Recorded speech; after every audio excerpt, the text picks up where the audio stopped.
श्री शिवाय नमस्तुभ्यं हर हर महादेव। ज्ञान रस की इस अमृतमयी गंगा में आप सभी का मैं अभिनंदन करती हूँ। भगवान भोलेनाथ की कृपा आप पर सदा ही बनी रहे, सभी प्रकार के दुखों का अंत हो और हर मनोकामना पूर्ण हो। इसी कामना के साथ शिव पुराण के इन कथाओं के श्रवण का आज हम आगे का अध्याय जारी रखते हैं। संपूर्ण मनोकामनाओं को पूर्ण करने वाला श्रावण का माह अत्यंत ही पवित्र और मंगल फलों को प्रदान करने वाला होता है। भगवान भोलेनाथ स्वयं ही कहते हैं, जो भी मनुष्य इस माह में शिव महात्म्य का श्रवण कर लेता है, उनके लिए मोक्ष के द्वार खुल जाते हैं। भगवान शिव का वह अति ही प्रिय भक्त बन जाता है। भोलेनाथ सदा ही अपने भक्तों की रक्षा करते हैं और उनके ऊपर कृपा रखते हैं। सभी प्रकार की समस्याओं के अंत के लिए, विघ्नों के नाश के लिए शिव पुराण के महात्म्य को पूर्ण श्रद्धा भक्ति भाव से मनुष्य को सुनना चाहिए। अपने आप को भोलेनाथ के प्रति समर्पित करके तो देखिए, फिर आपके सारे कार्यों में क्या बदलाव आएंगे वह आप खुद भी समझ पाएंगे। आइए भोलेनाथ का ध्यान करते हुए आज की इस श्रृंखला को हम आगे बढ़ाते हैं।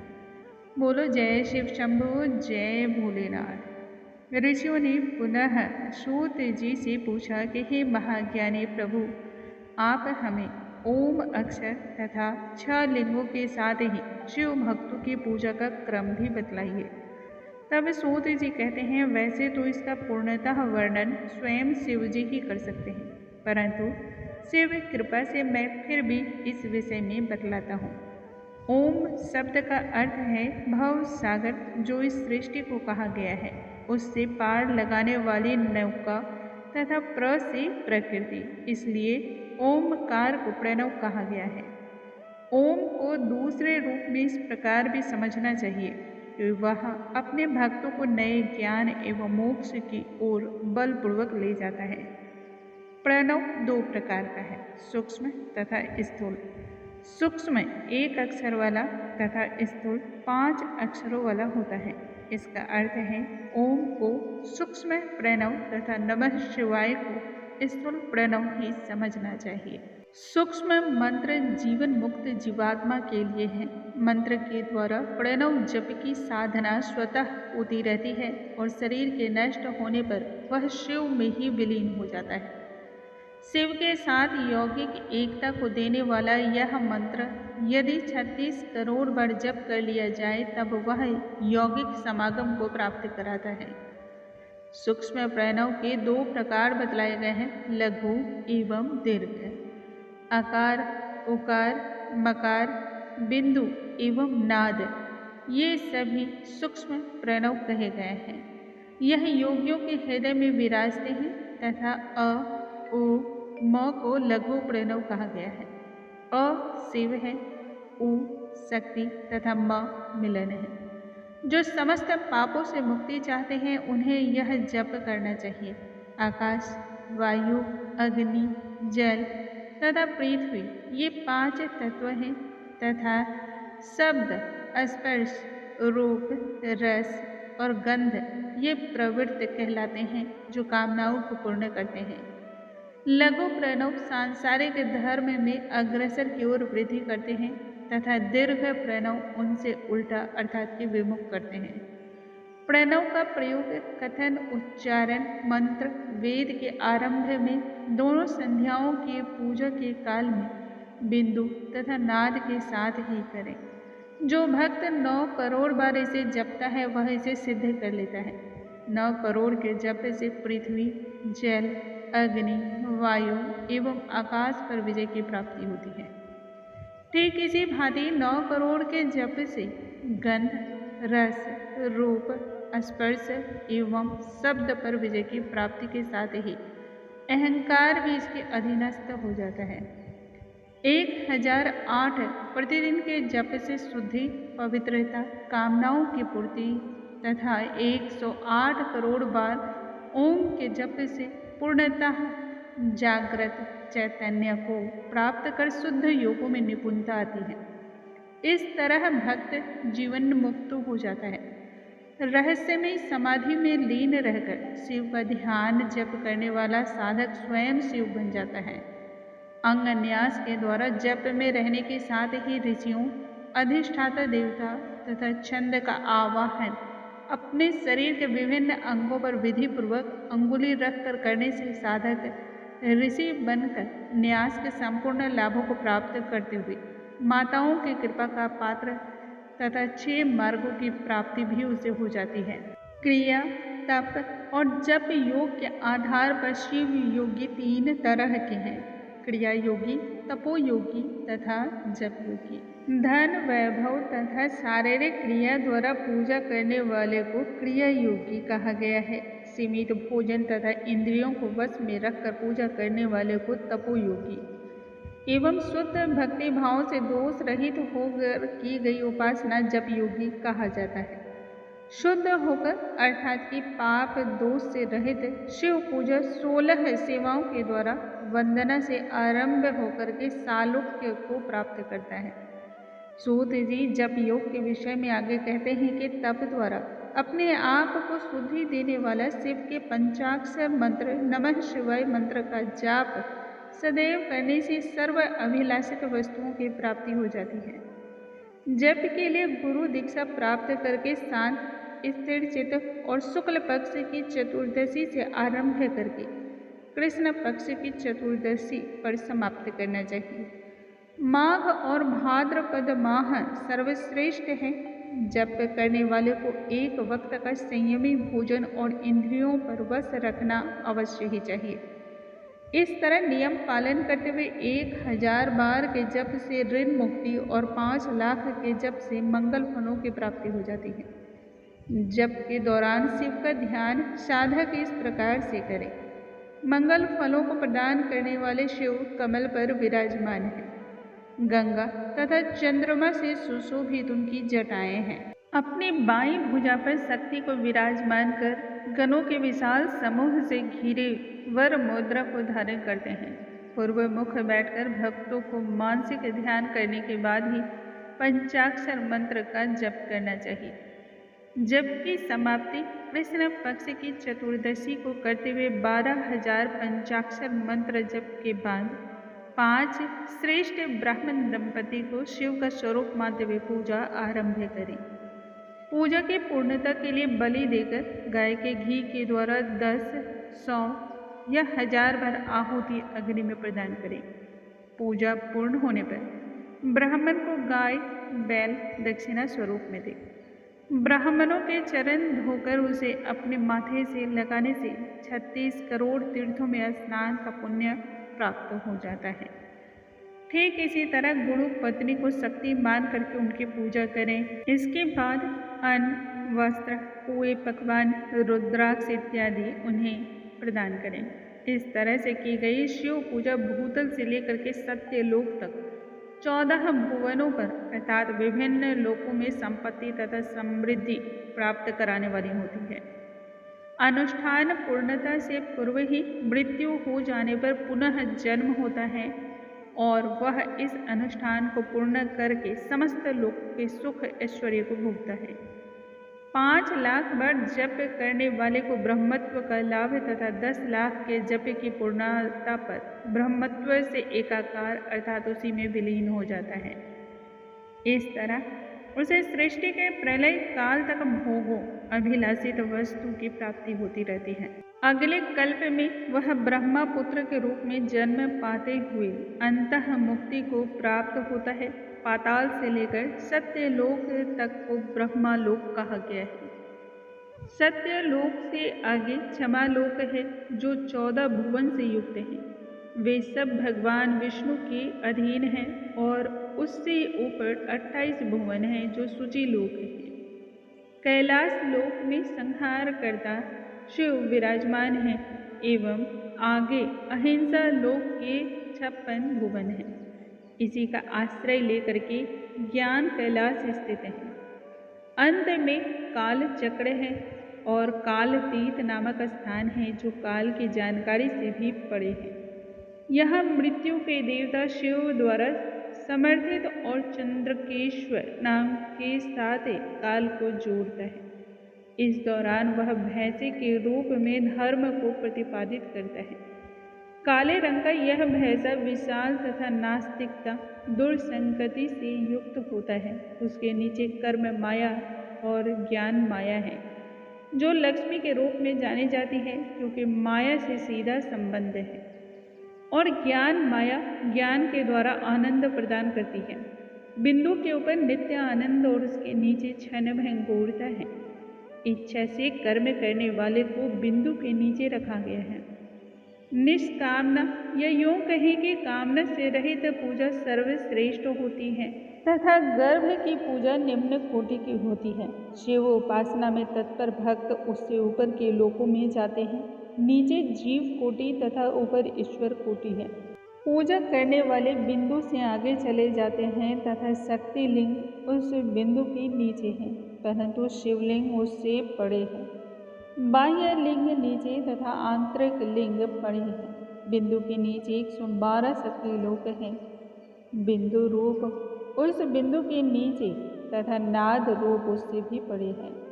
इसी तरह कर्म लोक और ज्ञान लोक है।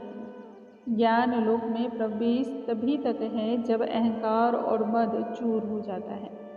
जो आदि भौतिक पूजा करते हैं वे इसी में फंस कर रह जाते हैं, और आध्यात्मिक उपासना करने वाले को उसके ऊपर के सभी सुख में पहुंचना होता है। इन श्रेणियों में पहुंचना ही श्रेष्ठ होता है। विभिन्न धर्मों से युक्त शिव पूजा करके भक्त काल चक्र को पार कर लेते हैं। धर्म रूपी बैल के सिंह में धैर्य, कान में संयम, आँख में श्रद्धा तथा मन में दया का भाव है। वैदिक मंत्रों की ध्वनि से कान विभूषित है। बैल जो काल रूपी है उस पर स्वयं शिव आरूढ़ है। ब्रह्मा, विष्णु तथा महेश की आयु 1 दिन की है। इससे ऊपर न तो दिन है, न रात, न जन्म और न ही मृत्यु है। सत्य लोक के ऊपर 14 लोक स्थित हैं, जो 5 भौतिक गंधों से पड़े हैं। इससे ऊपर भगवान विष्णु के 14 लोक स्थित हैं, और उससे भी ऊपर भगवान शिव के 56 लोक हैं। इसमें 5 क्षेत्र तथा ब्रह्म 5 कलाएं हैं, जिसे आत्मा का निवास स्थल कहा गया है। क्रिया, जप, तप, ज्ञान और ध्यान में संलग्न व्यक्ति शिव का साक्षात दर्शन करके मोक्ष को पाता है। जैसे सूर्य के प्रकाश से अंधकार दूर होता है, वैसे ही शिव भक्ति करने से अज्ञानता दूर होकर परमात्मा के दर्शन को पाती है। इससे परम शांति और परम काल चक्र की प्राप्ति होती है। मैंने शिव मुख तथा नंदकेश्वर के मुख से निकली हुई संपूर्ण बातें आप सभी को कह सुनाई हैं। साधक 5 लाख बार जप के बाद महाअभिषेक तथा नैवेद्य अर्पण करें, इससे महादेव प्रसन्न होते हैं। शिव तथा शिव भक्तों में कोई भेद नहीं जानना चाहिए। जितना अधिक शिव मंत्र को जपा जाता है, उतना ही शिव का सामीप्य प्राप्त होता है। इसी तरह स्त्री जितना अधिक जप करती है, उतना अधिक पार्वती का सामीप्य प्राप्त होता है। निष्कपट तथा विकार रहित शिव शक्ति की प्रतिमा मिट्टी के द्वारा निर्मित करके 16 उपचारों के द्वारा की गई पूजा सर्व कामनाओं की सिद्धि कराने वाली, सर्व सुख को प्रदान करने वाली होती है। परम आनंद देने वाली यह पूजा तब और सार्थक हो जाती है जब 100 शिव भक्त दंपत्ति को बुलाकर प्रेम पूर्वक भोजन कराकर शक्ति सामर्थ्य के अनुसार दान धर्म मनुष्य करता है। वैसा मनुष्य इस धरा पर पुनः जन्म नहीं लेता है। ऋषियों ने आगे सूत जी से कहा, हे महाज्ञानी सूत जी, कृपा करके हमें बंधन, मोक्ष और मोक्ष साधनों के विषय में बतलाइए। इस पर सूत जी ऋषियों को प्रेम पूर्वक बतलाते हुए कहते हैं, जो प्रकृति आदि 8 बंधनों में बंधा हुआ है उसे बंधन तथा उनसे जब ये बंधन छूट जाते हैं तब उसे ही मुक्ति कहा जाता है। प्रकृति को वश में करना मोक्ष कहलाता है। बंधन अचानक ही आते हैं और मोक्ष भी स्वतः आते हैं। बंधा हुआ जीव जब उन बंधनों से मुक्त होता है तब उसे मुक्त जीव कहते हैं। समूहों के द्वारा जो बंधता है वह है प्रकृति, बुद्धि, अहंकार और 5 सूक्ष्म तत्व, जो अविकसित के तौर पर जाना जाता है। इन्हीं 8 से शारीरिक विकास एवं क्रियाएं होती हैं। इस प्रकार से शरीर को भी 3 तरह से समझना चाहिए: स्थूल, सूक्ष्म और कारण। स्थूल ही शरीर की सभी क्रियाएं करता है, जैसे व्यापार, खेती तथा अन्य प्रकार की क्रियाएं। सूक्ष्म शरीर को इंद्रियों द्वारा सुख देता है। इसके साथ ही कारण जीव को कर्मों के अनुसार अच्छा बुरा परिणाम प्रदान करता है। पुण्य के प्रभाव से सुख और पाप के प्रभाव से दुख की प्राप्ति होती है। अतः पाप पुण्य के प्रभाव से ही जीव चक्र को भांति भांति बार बार और लगातार घुमाया जाता है। इसे रोकने का एक ही सरल तथा उत्तम साधन है चक्र के रचयिता की पूजा करना। चक्र के रचयिता स्वयं भगवान शिव हैं, जो प्रकृति से परे हैं। पूरी सृष्टि ही उनके अधीन है, इसलिए शिव पूजा से प्रकृति स्वयं ही वश में हो जाती है। शिव के द्वारा ही प्रकृति के 8 तत्व वश में हैं, इसलिए इनसे मुक्ति के लिए शिव पूजा सदैव समर्पण तथा एकाग्रता से करनी चाहिए। मन में तो यह भी प्रश्न आता है कि जब शिव परिपूर्ण है तब उनकी पूजा कैसे करें। इसका एक ही उत्तर है कि शिव को समर्पित होकर किया गया कार्य ही उन्हें प्रसन्न कर देता है। इसलिए भक्तों को शिव की पूजा लिंग या साकार प्रतिमा के द्वारा शरीर, मन, वाणी तथा धन की युक्त करना चाहिए। इतने मात्र से ही महादेव प्रसन्न होकर अराधक को आशीर्वाद देते हैं। शिव कृपा से कर्म वश में आती है और कर्म से प्रकृति, तब जीव मुक्त होकर आत्मज्ञानी बनता है। इससे शिवलोक में भक्त निवास दीर्घ कालों तक करता है। इसी को सालोक्य मोक्ष कहते हैं, अर्थात भगवान के समान लोक में निवास करने की मुक्ति। जब जीव शास्त्रों और कर्मों द्वारा शिव के सदृश हो जाता है तब वह सारूप्य कहलाता है। शिव कृपा के लिए भक्त को सदैव शिव पूजा, शिव मंत्रों का जप करना चाहिए। शयन से लेकर प्रातः काल तक और फिर प्रातः काल से शयन काल तक विभिन्न मंत्रों, पुष्पों, द्रव्यों द्वारा शिव पूजा में ही संलग्न भक्त शिव में ही विलीन हो जाता है। यह सुनने के उपरांत ऋषियों ने सूत जी से लिंग पूजा के नियम के विषय में जब पूछा तब महाज्ञानी सूत जी कहने लगे, समस्त कामनाओं को पूर्ण करने वाला पहला लिंग है प्रणव। यदि यह निष्कल है तो इसे सूक्ष्म प्रणव कहते हैं। स्थूल तथा सूक्ष्म को लिंग कहते हैं। इन दोनों की पूजा ही तपस्या है और इससे मोक्ष मिलते हैं। वैसे तो इसके कई चिन्ह हैं जिन्हें स्वयं शिव बता सकते हैं, फिर भी जो मुझे ज्ञात है वह मैं बतलाता हूँ। यह 5 प्रकार के हैं: स्वयंभू, बिंदु, प्रतिष्ठित, वैर एवं गुरुलिंग। देवता तथा ऋषियों की तपस्या से प्रसन्न शिव, जो पृथ्वी के अंदर बीज रूप से स्थित है, वह अंकुर की भांति भूमि के बाहर नाद लिंग के रूप में व्यक्त होते हैं। स्वतः ही व्यक्त होने के कारण इसे स्वयंभू कहा जाता है। इसकी पूजा से ज्ञान की स्वतः वृद्धि होती रहती है। सोने या चांदी की थाली या भूमि पर अथवा वेदी पर लिंग चिन्ह का चित्र या मंत्र बनाकर पूजा करना चाहिए।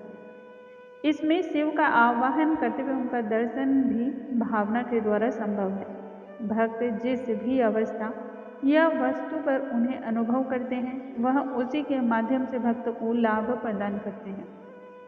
16 उपचारों के द्वारा शिव भक्ति से शक्ति तथा ज्ञान का उदय होता है। वेदी पर स्थापित लिंग की नियमित पूजा से ऐश्वर्य की प्राप्ति होती है। बलवान तथा अस्थायी को पौरुष और दुर्बल तथा अस्थायी को प्रकृति कहा गया है। पर्वत, वृक्ष, साली चावल, गेहूँ इत्यादि पौरुष हैं तथा लताएं, जगत, चावल इत्यादि प्रकृति।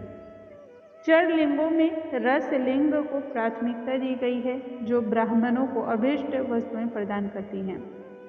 बाण लिंग क्षत्रियों को राज्य का सुख देता है। स्वर्ण लिंग से वैश्य को पद प्रतिष्ठा एवं शूद्रों को सुंदर शिवलिंग की पूजा से महाशुद्धि की प्राप्ति हो जाती है। स्फटिक और बाणलिंग सभी कामनाओं को पूर्ण करने के साथ ही स्त्रियों को सभी सांसारिक सुख प्रदान करता है। यदि किसी के पास अपना शिवलिंग ना हो तब दूसरे के लिंग की भी पूजा की जा सकती है।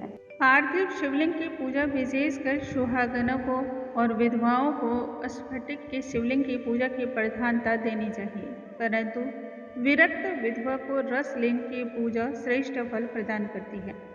अनुष्ठान एक ही पात्र में करके साली चावल का नैवेद्य अर्पण करें। ग्रह धर्म का पालन करने वाली स्त्री की पीठ पूजा भूतल पर करना उत्तम है। पूजा के बाद शिवलिंग को संभाल कर रखें। निवृत्ति मार्गी पुरुष हाथों की मुद्रा में शिवलिंग की पूजा करें। भिक्षाटन को नैवेद्य के रूप में अर्पण करें। ऐसे पुरुषों को सूक्ष्म लिंग की पूजा विभूति के द्वारा करके लिंग को माथे पर धारण करना चाहिए। भस्म भी 3 प्रकार की है, साधारण अग्नि, वैदिक अग्नि एवं शिव अग्नि। भस्म का प्रयोग शुद्धिकरण के लिए सर्वदा उपयुक्त है। वेद जनित भस्म को वैदिक कर्मों के दौरान धारण करें। अघोर के आत्म मंत्र को पढ़कर फिर बेल की लकड़ियों को जलाकर बचे हुए भस्म को शिवाग्नि कहा गया है। कपिला गाय के गोबर, समी, अश्वत्थ, पलाश, वट, बेल की टहनियों को शिव मंत्र के द्वारा जलाने पर उत्पन्न भस्म भी शिवाग्नि ही कहलाती है। समय समय पर तेज तथा कांति के लिए इसी भस्म को बारीक कपड़े से छान कर धारण करना चाहिए। ऐसा करने से मनुष्य को सर्व सम्मान एवं ख्याति की प्राप्ति होती है। माथे पर त्रिपुंड लगाने का यह अभिप्राय है कि ब्रह्मा, विष्णु, महेश भस्म शब्द का शाब्दिक अर्थ है, जिसने संपूर्ण ब्रह्मांड के सार तत्वों को नियंत्रित किया है, और शिव शब्द का अर्थ है जिसे कोई नियंत्रित ना कर सके उस पर नियंत्रण करने वाला। भक्तों को आत्मनियंत्रण धैर्य रखते हुए शिव की पूजा पूर्ण करनी चाहिए। पूजा के लिए भस्म में जल मिला करके पवित्रीकरण में बिना जल के ही प्रयोग करें। बिना त्रिपुंड मस्तक पर धारण किए पूजा पूर्णता को नहीं पाती है। मंत्रों के द्वारा त्रिपुंड मस्तक पर धारण करना चाहिए। शिव को गुरु बना लेने पर व्यक्ति उसी प्रकार बुरे कार्यों एवं गुणों से दूर रहता है, जैसे अग्नि में तपकर सोना शुद्धता को पाता है। शिष्य को अपने सर्वस्व गुरु को अर्पण कर देना चाहिए। वास्तविक पिता अपने पुत्र को संसार सागर में डुबो देता है, लेकिन गुरु ज्ञान के द्वारा इससे पार लगाने का मार्ग दिखलाता है। गुरु अनुमति के बिना की गई कोई भी वस्तु चोरी के समान है। किसी अनुष्ठान के पूर्णता के लिए विघ्नहर्ता भगवान गणेश की सबसे पहले आराधना करनी चाहिए। बाधाएं 3 प्रकार की हैं, आध्यात्मिक, आधि भौतिक और आधि दैविक। शारीरिक पीड़ा आध्यात्मिक बाधा है। अनिष्ट कारक संकेत औधि भौतिक एवं विभिन्न प्रकार के संक्रमण ग्रह दोष आदि आधि दैविक कहलाते हैं। इन सभी से मुक्ति के लिए शांति यज्ञ संपन्न कराना चाहिए।